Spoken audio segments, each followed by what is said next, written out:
ये धरती बच पाई थी, अन्यथा कांग्रेस की अगर कूटनीति चलती और कांग्रेस का षड्यंत्र सफल होता तो यह धरती भी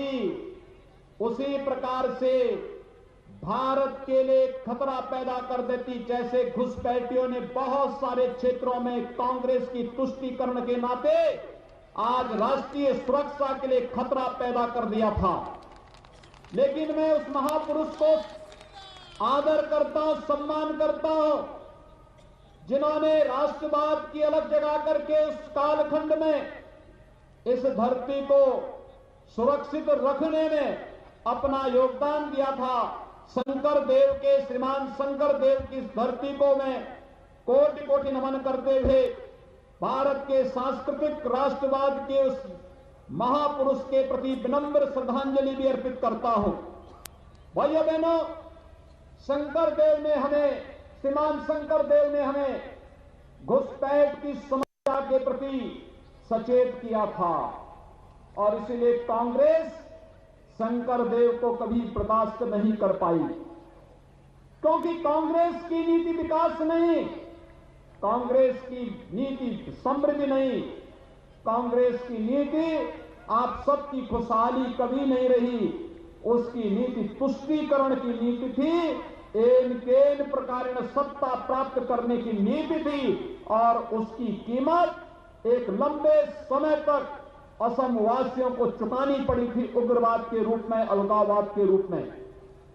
अभिनंदन करूंगा आप सबका कि आपने पिछली बार भी भारतीय जनता पार्टी को समर्थन देकर के आदरणीय प्रधानमंत्री नरेंद्र मोदी जी के नेतृत्व पर विश्वास किया था और श्री सर्वानंद सोनोवाल को असम का मुख्यमंत्री बनाया। और आज एक बार फिर से मैं आपका आह्वान करने के लिए आया हूं। मैं आपका असम वासियों का अभिनंदन करता हूं कि लोकसभा चुनाव में आपने फिर से प्रधानमंत्री मोदी जी पर विश्वास किया और भारतीय जनता पार्टी को असम वासियों ने भारी समर्थन देकर के अपना योगदान दिया और आज प्रधानमंत्री मोदी जी देश के अंदर भारत को एक यशस्वी नेतृत्व प्रदान कर रहे हैं। आपने देखा होगा मोदी जी की नीतियों में न जाति का, न क्षेत्र का, न भाषा का, भारत के किसी नागरिक के साथ कोई भेदभाव नहीं, विकास सबका, सबका साथ, सबका विकास, सबका विश्वास के भाव के साथ सरकार कार्य कर रही है। लेकिन तुष्टीकरण किसी का नहीं, इस भाव के साथ कार्य करने की भारतीय जनता पार्टी की, मोदी जी के नेतृत्व की सरकार का यह कार्य आज भारत को विकास के एक नई ऊंचाइयों पर पहुंचा रहा है। भाइयों बहनों, हमारा पूर्वोत्तर भारत विकास की आस देखता रहता था। पूर्वोत्तर भारत का विकसित विकास नहीं हो पाता था क्योंकि सरकार के एजेंडे में, पिछली सरकारों के एजेंडे में कभी पूर्वोत्तर भारत नहीं था। लेकिन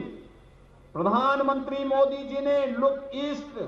नीति को ही लागू नहीं किया, बल्कि लुक एक्ट ईस्ट नीति के तहत प्रत्येक मंत्री के लिए बाध्यकारी क्या, उस सप्ताह में एक दिन कम से कम वह पूर्वोत्तर के राज्यों में बिताएगा और अपने विभाग के, अपने मंत्रालय की नीतियों की समीक्षा करेगा, जमीन पर जाएगा, गरीबों को शासन की योजनाओं का लाभ कितना मिल रहा है और नागरिकों को कितना मिल रहा है, इसका अवलोकन करेगा और फिर उसकी स्वयं समीक्षा प्रधानमंत्री मोदी जी के द्वारा किया जा रहा है। आज उसका परिणाम असम समेत पूरा पूर्वोत्तर भारत अष्ट सिद्धि के रूप में 8 राज्य विकास की जिन नई ऊंचाइयों को छूते हुए दिखाई दे रहे हैं, ये सचमुच अभिनंदनीय है। मैं प्रधानमंत्री मोदी जी का इसके लिए हृदय से अभिनंदन करता हूं, उनका स्वागत करता हूं। भाइयों बहनों, जब यशस्वी नेतृत्व किसी देश को प्राप्त होता है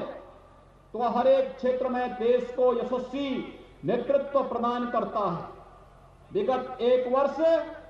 पूरी दुनिया के लिए, पूरे भारत के लिए कोरोना की महामारी के रहे हैं। आपने देखा होगा कोरोना महामारी के कारण प्रधानमंत्री मोदी जी के नेतृत्व में जो पूरे देश के अंदर एक विश्वास जागृत हुआ, गरीबों को मुफ्त में खाद्यान्न उपलब्ध कराना प्रधानमंत्री कल्याण गरीब पैकेज के माध्यम से, और आत्मनिर्भर भारत की जिस परिकल्पना को साकार किया है प्रधानमंत्री मोदी जी ने, आज वह एक नए भारत, भव्य भारत की तस्वीर हम सबके सामने प्रस्तुत करता है, जो वह भारत दुनिया की एक महाताकत बनने की ओर अग्रसर है। आपने भाइयों बहनों अभी हाल ही में अमेरिका के राष्ट्रपति बाइडेन के वह वक्तव्य सुना होगा जिसमें उन्होंने प्रधानमंत्री मोदी जी का अभिनंदन किया है, जिसमें उन्होंने कहा है कि भले ही कोरोना से प्रबंधन किसका कैसा था यह समय बताएगा, लेकिन प्रधानमंत्री मोदी जी के प्रबंधन का लोहा दुनिया ने माना है। और यही नहीं, अपने देश